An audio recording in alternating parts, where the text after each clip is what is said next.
Selamat pagi, sahabat P3 RSI sekalian. Hari ini kita akan membahas satu tema yang menarik, yang sedang viral saat ini.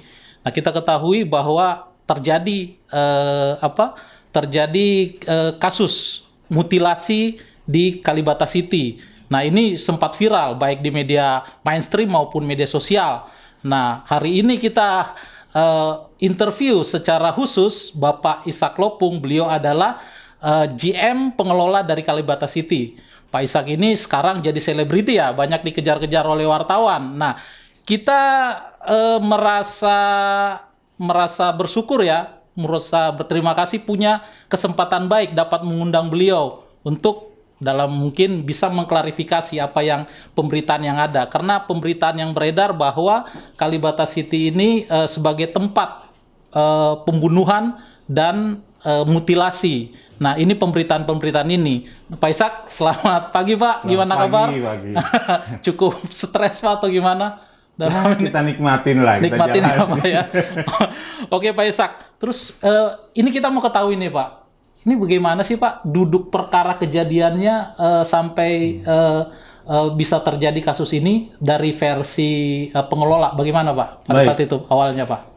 Pertama-tama saya mau sampaikan dulu ya, saya sangat mengutuk keras kejadian mutilasi terhadap korban itu. Yang kedua, bahwa mau saya tegaskan bahwa yang dimutilasi memang korban, tapi tidak dilakukan di Kalibata. Iya. Jadi seolah-olah bahwa yang terdengar bahwa kejadian itu mutilasi itu di Kalibata. Iya. Padahal itu kejadiannya di apartemen di daerah Pasar Baru. Iya. Mungkin Kalibata seksi kali Pak. Kalau orang sebut, kalau berkali-kali bilang Kalibata tuh seksi. Kalau orang sebut Kalibata itu pasti wah. Orang langsung bilang wah ini menarik ini untuk dibaca Pak. Betul. Jadi sekali lagi bahwa mutilasi itu tidak dilakukan di Kalibata. Iya. Di Kalibata hanya tempat transit untuk naruh jenazah itu sebelum dia dikuburkan di Depok. Iya, rencana dikuburkan ya Pak. Iya, rencana dikuburkan di Depok.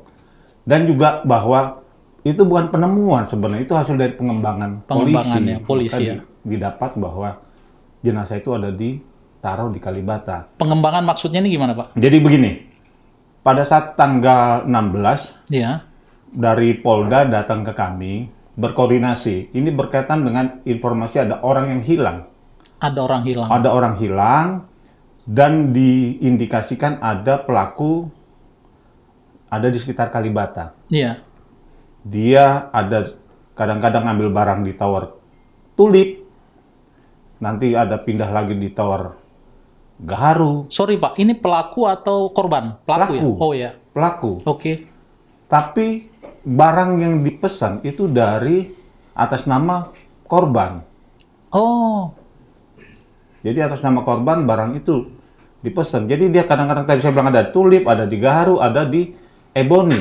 Iya. Nah, pada saat kami koordinasi dengan pihak Polda, pihak polisi, tiba-tiba polisi katakan, Pak mohon maaf sebentar, kami harus ke Depok. Karena ada indikasi bahwa pelaku itu ada di Depok. Oh, ya. Lalu polisi menyusuri ke Depok dan memang akhirnya ketangkap. Jadi jam 4, jam 5 saya sudah dapat informasi perkembangan bahwa... Hari apa itu Pak? Tanggal? Hari Selasa, saya think, tanggal 16. Iya. Jadi dia sampaikan bahwa ini pelakunya udah ketangkap. Perempuan dan lelaki. Di lokasi yang sama ya? Di Depok. Lalu polisi bilang kami akan langsung evakuasi jenazah karena paslah ditanya bahwa jenazah itu ada di Kalibata disimpan. Makanya jam 7 malam polisi dengan timnya melakukan evakuasi dan memang didapatkan bahwa jam 7 malam Pak ya? Ya, lakukan evakuasi. Hari tanggal 16 juga? Iya, betul. Tanggal 16 malamnya langsung dan jam 8 malamnya udah selesai.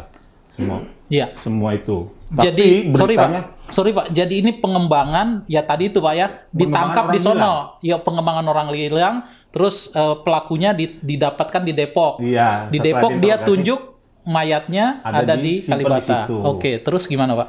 Jadi ya pas dicek memang orang itu yang korban itu dilakukan mutilasi. Tapi mutilasinya bukan di Kalibata. Iya. Memang jenazah itu disimpan di lantai Tower Ebony, lantai 16 AB. Iya. Nah, status pelakunya ini gimana Pak? Apa dia penyewa atau kenapa dia bisa masuk di apartemen itu? Nah, unit ini itu juga cukup menarik saya lihat bahwa si pelaku sewa unit itu atas nama korban. Oh. Artinya kalau atas nama korban, kalau korban sudah dibunuh, artinya dia pakai KTP dari korban. Sama seperti dia pesen barang yang tadi saya bilang ada di Tulip, ada di Gaharu, ada di Ebony. Karena si wanita ini memang pernah sewa di daerah di sebelumnya situ. dia udah pernah bisa tahu. Oh, dia udah tahu situasi ya Pak ya? Udah pernah nyewa wanita ini. Yang dia pesan itu apa aja Pak?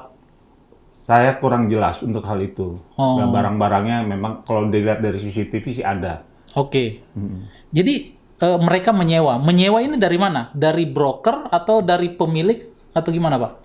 Broker. Oh, dari broker. Tapi memang pemilik dia juga bekerja juga sebagai broker. Oh, berarti setelah kita lihat memang dia pemilik. Sewanya itu berapa lama Pak? Dia sewa dari tanggal 15 sampai tanggal 17 atau 18, hanya 5 hari. Oh, 5 hari.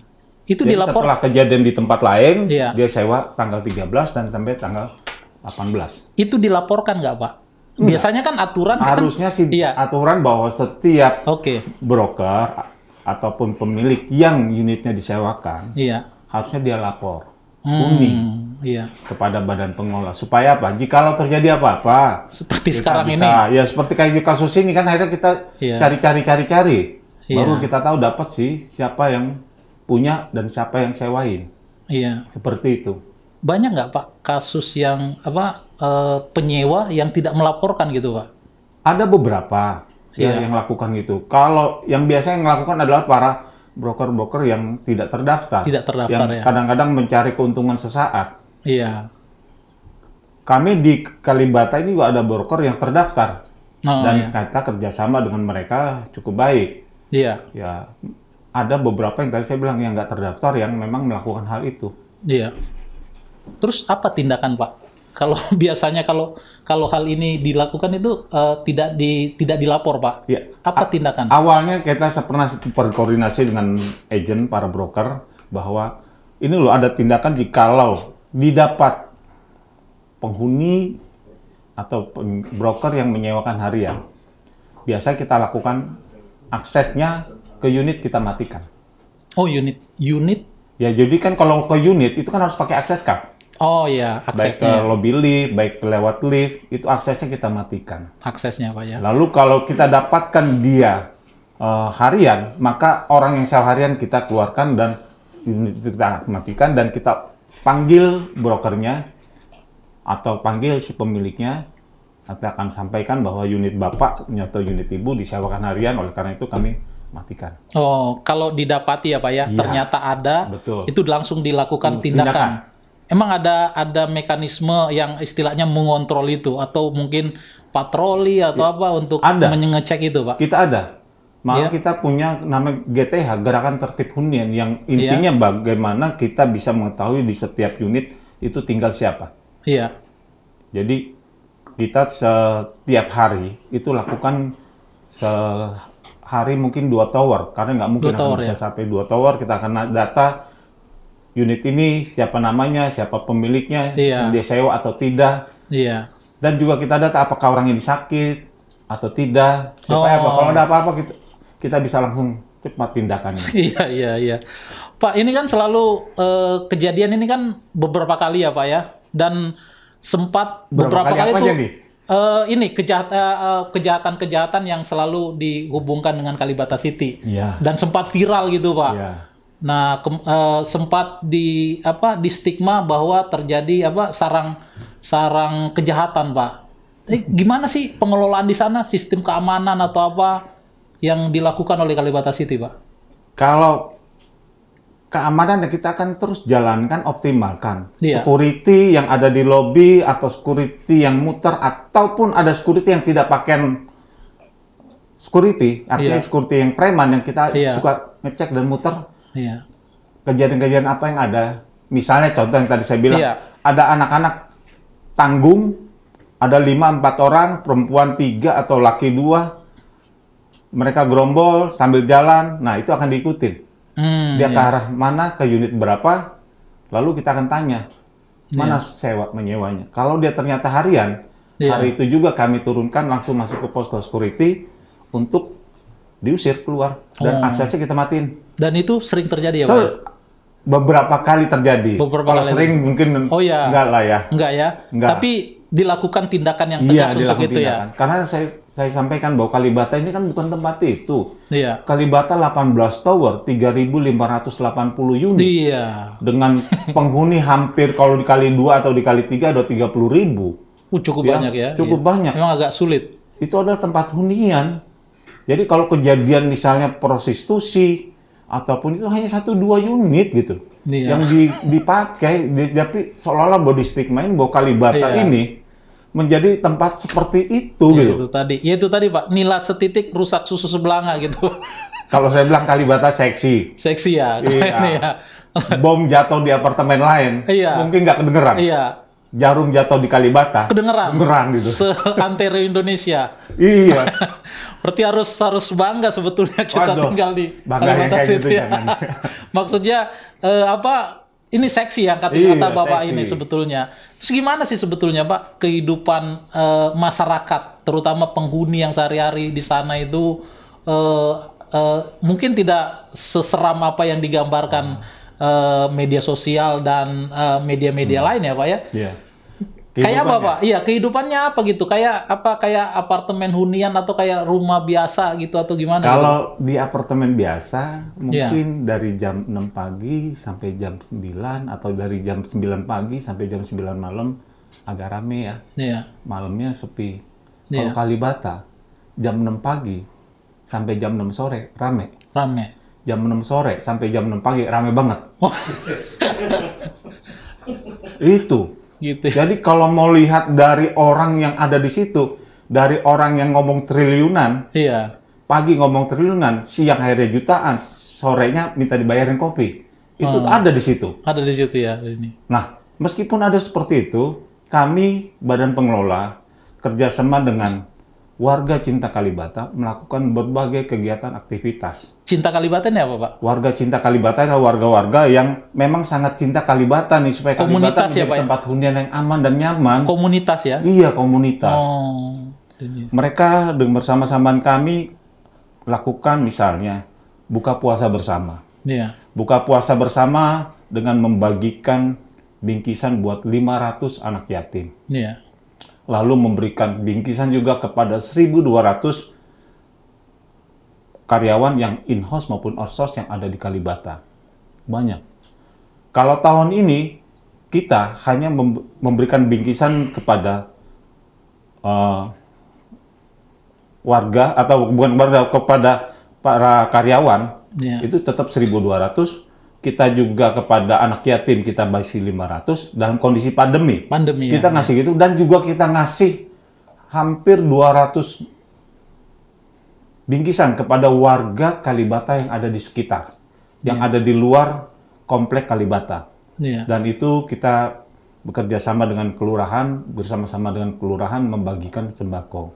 Itu kegiatan yang pertama. Yang kegiatan yang kedua yang kita lakukan juga, biasanya kita mengadakan Natal bersama dengan warga. Yang hebatnya Kalibata, karena komunitasnya begitu besar, dan saya selalu bilang Kalibata itu adalah Indonesia mini. Ya, tentunya beragam suku, adat, dan agama. Kalau tadi buka puasa bersama, selain panitia dari Muslim, itu juga ada yang dari Kristen. Jadi pada saat pembagian sembako pada anak yatim, komunitas Kristen lah yang akan bekerja. Ada kebersamaan ya, kehidupan di sana ya. Kembalikan juga pada saat Natalan, komunitas Kristen ibadah, komunitas Muslim yang bekerja. Dan lebih hebat lagi pada saat ibadah, tiba-tiba azan, maghrib, berhenti itu ibadah. Kita hormati supaya azan selesai dulu, baru nanti kita mulai lagi. Itu yang kedua. Yang ketiga, kita ngadain donor darah. Ini udah hampir 10 kali kita Rutin ya, lakukan Pak, ya? rutin. Malah pernah kita libatkan Kodam. Waktu itu Pangdam Jaya, Pak Joni datang untuk menggerakkan orang-orang dia juga untuk ikut, termasuk warga. Dan kita hampir dapat 300 lebih kantong donor. Terus kita ngadain lagi apa? Jumba, komunitas Jumba, senam. Lalu kita ada tenis, lapangan, ada tenis meja, ada basket, ada futsal, dan lain-lain. Sebetulnya lengkap ya Pak ya? Oh, lengkap. Jadi Kalibata kalau mau hidup enak sebenarnya, nyaman. Selain tempatnya strategis, alat transportasi ada lengkap, ada dari kereta sampai bis, itu ada semua di situ. Dan bisa untuk tempat usaha gak Pak ya? Karena di sana kan banyak penduduknya, pasarnya tentu orang makan di sana, orang bisa hidup juga di sana. Iya. Di Kalibata kios hampir 500. 500. Kios makanan. Kios makanan. Di luar dari mall, ada di bawah. Jadi untuk aktivitas jangan diragukan. Tadi saya bilang makanya malam udah seperti kayak kota yang luar biasa. Iya, jadi tinggal bagaimana sebetulnya tidak seseram apa yang digambarkan masyarakat gitu. Kalibata sebetulnya ramah gitu ya, ramah. Ramah untuk semua orang gitu untuk ini nih. Cuma memang hanya satu dua kan seperti itu. Jadi aduh sayang sekali. Jadi apa Pak langkah-langkah berikutnya dari apa untuk mencegah ini semua, terutama untuk kedepannya, apa yang akan dilakukan Badan Pengelola? Mungkin ada dengan belajar dari beberapa kasus, terutama kasus terakhir ini, apa kebijakan dari pengelola, Pak? Yang pasti kita akan lakukan pengetatan terhadap keluar masuk barang atau orang. Ya, intinya bahwa setiap orang yang baru datang, kita akan coba, saya minta security untuk menanyakan aja. Biasa kalau udah ditanya orang juga paling tidak segan kan. Iya. Ya, untuk cek, lihat aja, nggak usah disentuh, dilihat aja, saya mau lihat gitu ya. Iya. Itu bisa. Kita minta itu, terus juga pengawasan yang lebih aktif dari teman-teman security terhadap apa yang ada di Kalibata. Lalu juga kita akan coba lagi undang para agent lagi. Mungkin perlu diingatkan kembali tentang komitmen kita sama-sama bahwa ini loh, kami pengelola sama sekali tidak urusan untuk sewa-menyewa. Itu udah bagian dari para agent. Tapi ya tolonglah kalau cari makan di Kalibata, ya kita sama-sama lah bangun image ini dengan baik. Tidak mengorbankan kepentingan bersama ya Pak ya, paling enggak ya. Ya, kita akan panggil, kita akan duduk sama-sama lagi, lalu mungkin kita akan coba terapkan bahwa jikalau kedapatan lagi, selain kita matiin, kita akan kenakan denda. Sekali, 2 kali kita akan blow up di Kalibata bahwa ini tidak boleh. Blacklist. Jadi kalau para penghuni atau para yang mau disewakan, jangan disewakan kepada agen ini atau ini yang memang sudah di blacklist. Di blacklist ya Pak ya. Itu yang sanksi yang paling berat ya Pak, blacklist ya. Betul. Artinya mereka nggak boleh beroperasi secara resmi. Kalau ketahuan kita akan usir. Oh iya. Tuh, cukup tegas Pak. Terima kasih Pak Ishak. Mudah-mudahan bisa diterapkan lah. Mudah-mudahan ini bisa berjalan dengan baik dan apa yang dilakukan oleh Badan Pengelola bisa menjaga keamanan dan ketertiban oleh masyarakat atau warga Kalibata City semua. Terima kasih saudara-saudara. Itu tadi klarifikasi dan penjelasan dari Pak Ishak Lopung. Beliau adalah manajer pengelola dari Kalibata City. Ini mudah-mudahan ada manfaatnya. Sekian dan terima kasih. Kita jumpa lagi di episode berikutnya. Terima kasih.